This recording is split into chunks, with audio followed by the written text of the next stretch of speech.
Her zaman yeni şeyler öğrenmeye aç, bilgi bombardımanında boğulmadan meselenin özünü, o en can alıcı noktayı kavramak isteyen sana sıcak bir merhaba. Bugün masamızda gerçekten ağır, bir o kadar da ufuk açıcı bir dosya var. Amacımız, Türkiye'nin son derece çalkantılı, karanlık bir döneminde 1993 ve 94 yıllarında yazılmış metinlerin içine doğru kapsamlı bir inceleme yapmak. Evet, zor ama bir o kadar da elzem bir kaynak bu. Kesinlikle. Elimizdeki kaynak, Almanya'daki Türk-Kürt Dostluk girişimi tarafından hazırlanan ve belge yayınlarından çıkan Kürt Sorunu Aydınlar Ne Diyor adlı kitabın çarpıcı alıntıları. Görevimizse o günün sisli atmosferinde bir grup yazar ve düşünürün şiddete, devlet aygıtına ve en önemlisi aydın olmanın getirdiği o ağır sorumluluğa nasıl baktığını anlamak. Hazırsan bu metinlerin dünyasına birlikte adım atalım. Başlamadan önce çok ama çok kritik bir virgül koymamız, hani bir çerçeve çizmemiz gerekiyor. Bu inceleyeceğimiz metinler doğası gereği oldukça politik ve dönemin çok sıcak, kanlı çatışma ortamına ait. İkimizin de buradaki amacı sağda veya solda konumlanmak, devletin veya herhangi bir örgütün tarafında yer almak değil. Kesinlikle öyle. Buradaki herhangi bir görüşü onaylamak veya yargılamak için de burada değiliz. Bizim yegane görevimiz paylaşılan bu 94 tarihli metinlerin içinde yatan argümanları, edebi figürleri ve o felsefi altyapıyı çok katmanlı akademik bir analiz yöntemiyle sana objektif bir şekilde aktarmak. Bu metinleri sadece tarihi birer belge olarak değil, o dönemin insan psikolojisine ve toplum yapısını anlamak için birer ayna olarak kullanacağız. Ucu hissi de iliklerine kadar hissediyorsun. Peki, dinleyicimiz için o dönemin atmosferini biraz daha somutlaştıralım. Hani bu metinler tam olarak nasıl bir cehennemin içinden yazıldı? Neden bu yazarlar bir anda daktilolarının başına geçip bu kadar sert metinler kaleme alma ihtiyacı hissettiler? 90'ların başını o dönemin gazetelerine, sokaklarına sinen havayı düşünmemiz lazım. Kaynak metnin ön sözü bize o günleri çok net özetliyor aslında. Günde ortalama 30-40 kişinin öldüğü, işleyeni bulunamayan faili meçhul cinayetlerin 3000'leri aştığı bir dönemden bahsediyoruz. İşkence iddialarının, boşaltılan veya yakılan köylerin, zorunlu göçlerin artık akşam haberlerinde sıradanlaştığı, kanıksandığı bir atmosfer. Korkunç bir tablo gerçekten. Öyle. Psikolojik analiz bağlamında bunu şöyle düşünebilirsin. Sürekli bir tehdit ve şiddet ortamında yaşayan bir toplumda bir süre sonra o bireysel acılar birleşip kolektif travma dediğimiz devasa yapısal bir çöküşe dönüşür. İnsanlar anlam duygusunu yitirir. Metinlerdeki yazarlar da sansürün çok yoğun olduğu, muhalif bir şeyler söylemenin çok ağır bedelleri olduğu bir ortamda varoluşsal bir çığlık atıyorlar. Çünkü toplumun bağlarının koptuğunu, anlam zeminlerinin kaybolduğunu görüyorlar. İşte o bağların kopması ve yazarın kendi vicdanıyla baş başa kalma meselesi, metnin yapısal olarak en çarpıcı yerlerinden birine kapı aralıyor. Aydınların sessizliğe eleştirisi, kaynakta beni en çok sarsan, inanılmaz somut ve vurucu bir retorik var. Metin, aydınım diyen ama aslında resmi söylemin sınırları dışına çıkamayan o suskun kesimi tabiri caizse paramparça ediyor. Çok keskin bir eleştiri o kısım. Evet, çok spesifik bir örnek veriliyor kitapta. Dünyaca ünlü yazar Henry Miller'ın Oğlak Dönencesi kitabı yasaklandığında bir grup yazarımız o yasağı kırmak için aslanlar gibi kükrüyor, imza kampanyaları falan düzenliyor. Ama iş kendi ülkelerindeki bir yazarın, yani İsmail Beşikçi'nin kitapları yasaklandığında tam bir sessizliğe bürünüyorlar. Kendi kapıların önündeki yangına karşı ölü taklidi yapıyorlar. Şimdi sana sormak istiyorum, bu sadece basit bir ikiyüzlülük mü, yoksa günde 40 kişinin öldüğü bir ülkede bu sessizlik saf bir hayatta kalma içgüdüsü müydü? Bu harika bir soru çünkü metin tam olarak bu çelişkinin psikodinamik anatomisini çıkarıyor. Sadece korku ya da hayatta kalma içgüdüsü deyip geçemeyiz. Kaynaktaki yazarlara göre bunun temelinde devletin çok başarılı bir şekilde kurduğu bir söylem tuzağı var. Nedir o tuzak tam olarak? Önce terör dursun, memleket bu şiddet sarmalından bir kurtulsun, insan haklarını veya ifade özgürlüğünü sonra düşünürüz tuzağı. Bu inanılmaz derecede ikna edici ve güçlü bir psikolojik manipülasyondur. İnsanlar kendilerini demokrat, ilerici, aydın olarak görmeye devam etmek istiyorlar Ama bir yandan da devletin uyguladığı şiddeti ve yasakları seziyorlar. Bu iki durum zihinde devasa bir kimlik dağılması, bir çatışma yaratır. Yani bir nevi kendi kendilerini kandırıyorlar diyebilir miyiz? Zihinlerine bir oyun oynuyorlar. Kesinlikle. Psikolojide buna çok basitçe o bilişsel çelişkiyi çözmek için kullanılan bastırma diyoruz. Zihin o ağır gerçeği görmezden gelmeyi seçer, yabancılaşır. Metin bu önce güvenlik sonra haklar anlayışına prim vermenin, aydınları aslında sömürgeci bir ruh halinin içine çeken bir bataklık olduğunu söylüyor. Resmi politikanın rüzgarına kapılıp sessiz kaldığında aslında o eleştirdiğin şiddet mekanizmasını bilinç dışı bir seviyede onaylamış oluyorsun. Çok ağır bir tespit bu. Öyle. Metin tam burada felsefi bir itiraz yükseltiyor. Aydın olmanın onuru, özgürlük ve özbilinç kavramları bu kadar kolayca devlete teslim edilemez. Yani gardiyan da mahkum da benim ikilemine düşmeden kendi özgür iradeni ortaya koymalısın diyor. Henry Miller için bağıran ama Beşikçi için susan yazar aslında kendi zihnindeki o görünmez gardiyanın esiri olmuştur. Metnin varoluşçu boyutu burada çok net hissediliyor. Buradan hareketle Mehmet Uzun'un yazısına geçmek istiyorum. Orada beni tam anlamıyla ters köşeye yatıran, edebiyat ve gerçekliğin birbirine karıştığı harika bir retorik analiz fırsatı var. Konuya alıp Joseph Conrad'ın o meşhur Karanlığın Yüreği romanına, oradaki Kurtz karakterine bağlıyor. Evet, o edebi metafor sistemi muazzamdır. Dinleyicimiz belki hatırlar, Kurtz, sözde vahşi Afrika'ya uygarlık getirmek, orayı medenileştirmek için giden ama ormanda kendi kurduğu şiddet düzeninin tanrısına dönüşen bir karakterdi. Mehmet Uzun, Afrika'da geçen bu kolonyal hikayeyi alıp 90'ların Türkiye'siyle, o dönemin şiddet sarmalıyla nasıl bağdaştırıyor? Bu bağlantı felsefi olarak nasıl kurulmuş sence? Bu metindeki edebi ve psikolojik analizin zirve yaptığı anlardan biri. Uzun'un yaptığı şey metnin modernite eleştirisini evrenselleştirmek. Kurtz ormana uygarlık götürme bahanesiyle girer ama işleri çözmek için şiddeti bir araç olarak kullanmaya başlar.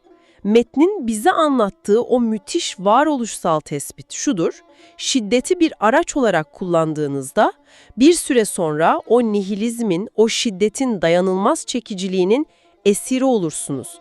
Kendi yüreğiniz nefretle dolar, kapkaranlık bir taşa dönüşür. Şiddet uygulayanı da içten içe yiyip bitiriyor yani, çürütüyor. Kesinlikle öyle. Felsefede buna tam olarak anlamın yok olması diyoruz. Şiddet karşı şiddeti doğurdukça insani olan her değer, o öz bilinç ortadan kalkar.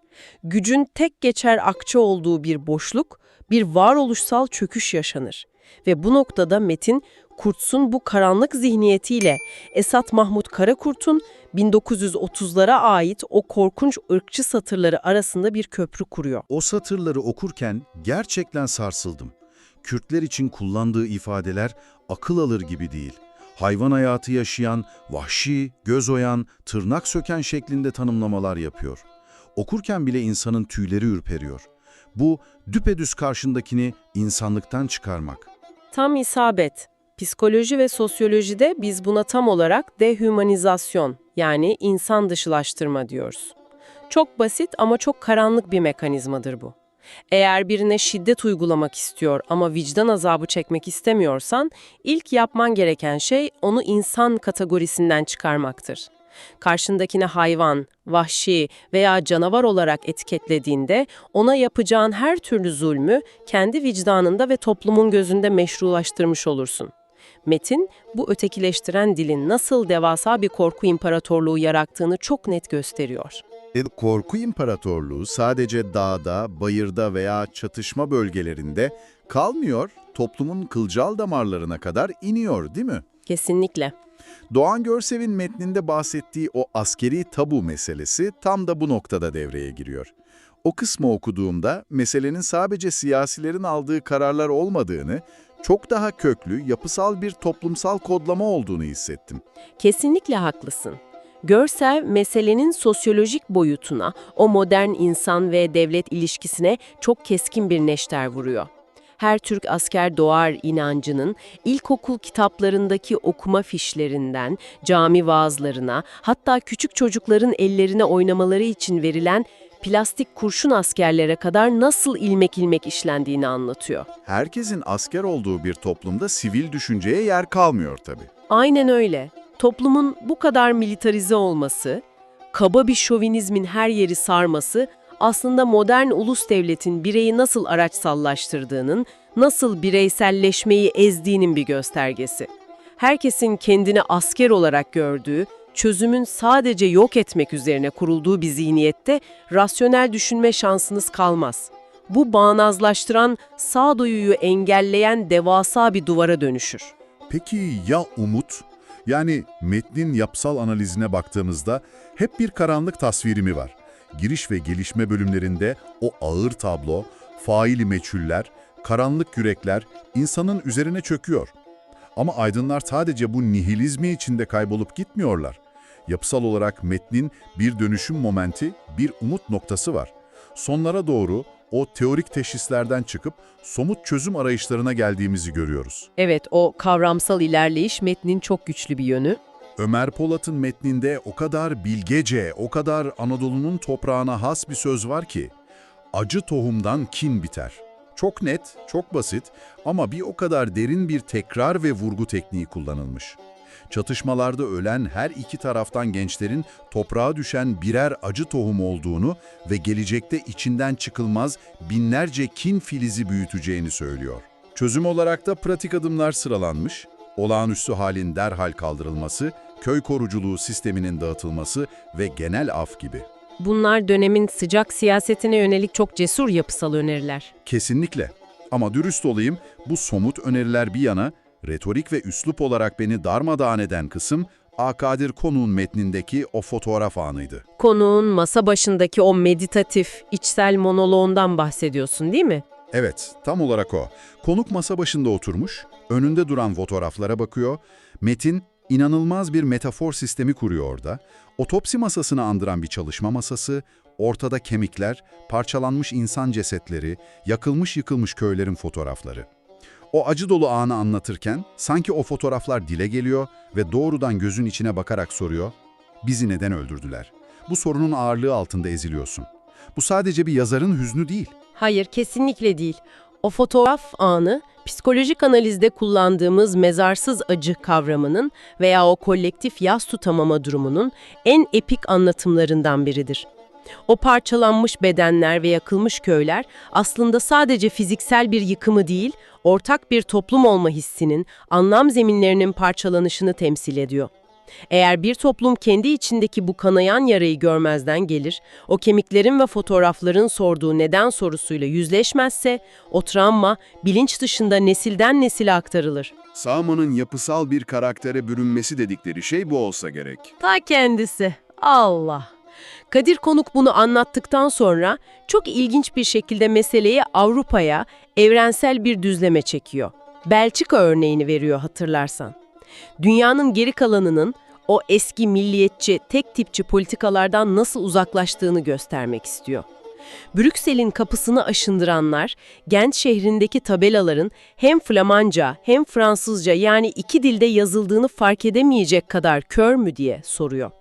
Düşünsene, farklı kültürlerin bir arada yaşaması aslında bu kadar basit pratiklere dayanıyor.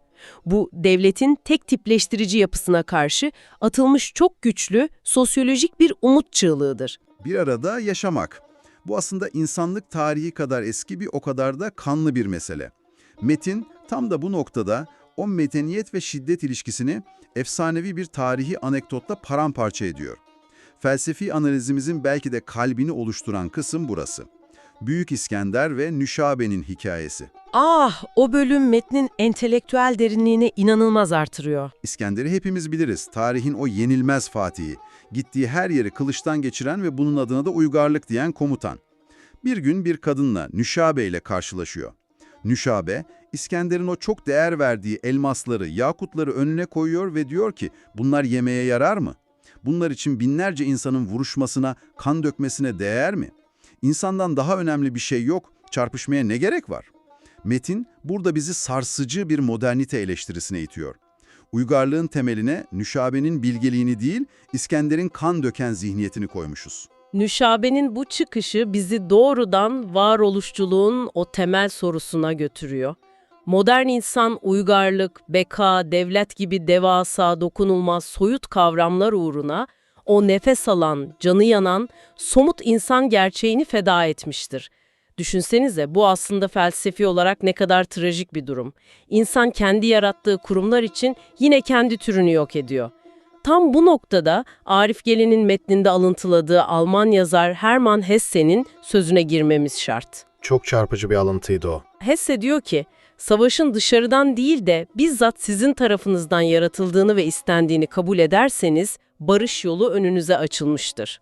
Yani savaşı siyasetçiler değil, biz mi yaratıyoruz demek istiyor. Hesse'nin anlatmak istediği varoluşçu sorumluluk ve özgürlük tam olarak bu. Birey olarak savaşın suçunu sürekli devlete, kurumlara veya ötekine atmaktan vazgeçmelisin diyor. Kendi içindeki o şiddet potansiyeliyle, kendi sessizliğinle, o bastırdığın ikiyüzlülükle yüzleşmelisin.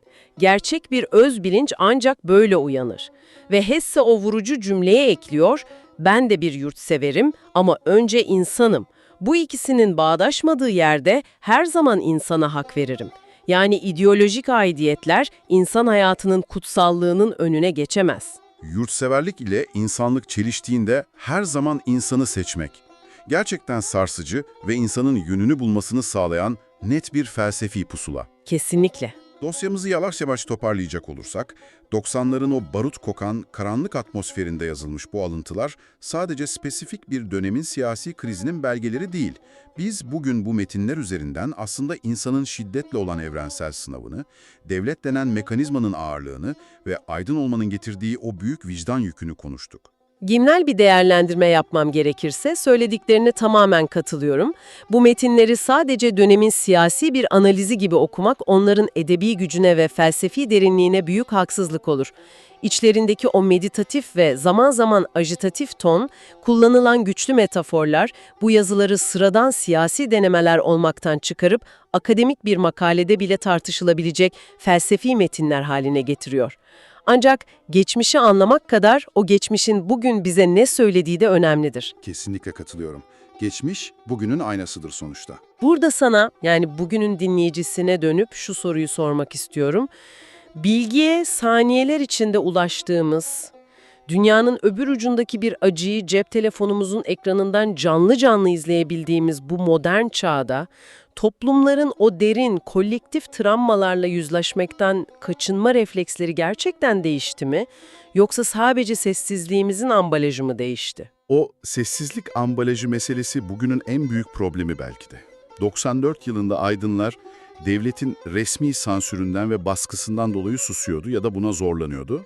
Peki ya bugün? Bugün o eski tip sansürlere aynı şekilde maruz kalmıyoruz belki ama çok daha sinsi bir mekanizmanın içindeyiz. Algoritmalar ve dijital yankı fanusları. Bugünün aydın sessizliği belki de hiç susmamak, sürekli tweet atmak ama sadece bizimle aynı fikirde olan insanların duyacağı o güvenli çemberin dışına hiç çıkmamak. Bize sadece sevdiğimiz düşünceleri gösteren bu algoritmalar sayesinde ötekinin acısını duymamamızı engelleyen yeni bir tür dijital sağırlık yaratmış olabilir miyiz? Eskiden susarak onaylanan şiddet, bugün sadece kendi mahallemize bağırarak onaylanıyor. Kapatırken seni kaynak metnin en sonunda yer alan Pablo Neruda'nın o muazzam sözüyle baş başa bırakmak istiyorum. Savaş, koyu bir ıssızlık gibidir sonsuz, barış tek bir sandalyede başlar. Kendi yankı fanusunun dışına çıkıp, o hiç tanımadığın, sana tamamen zıt düşünen birinin acısını gerçekten dinleyebileceğin o tek sandalyeyi bulabilecek misin? Bir dahaki incelememize kadar kendi zihnindeki dijital duvarları ve o sandalyenin nerede olabileceğini düşünmeni istiyorum. Hoşça kal.